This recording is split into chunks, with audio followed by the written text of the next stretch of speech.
Jamila G'ofurova. Mana bizni xalqimiz o'shadan keyin, shundan keyin nafratlandi. Shabbona filmini noto'g'ri chiqarishgan. Nimaga bor narsani yoritmay, yo'q narsani yaratishadi? O'sha filmdan keyin nafratlandingizlar.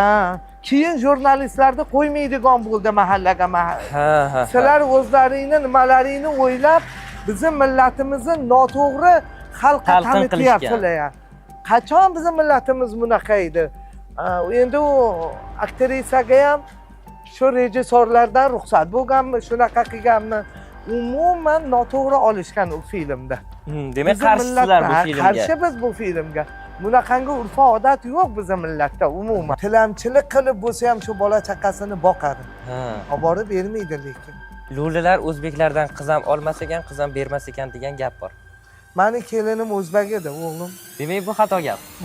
O'g'lim, katta o'g'limni xotini o'zbek edi. O'g'lim bo'lmadi. O'g'lim o'tib qoldi, o'zimiz ruxsat berdik ota-onasini uyida. Yo'q, qarshilik yo'q. Agar yulduziga to'g'ri kelsa, nima o'zbek inson emasmi?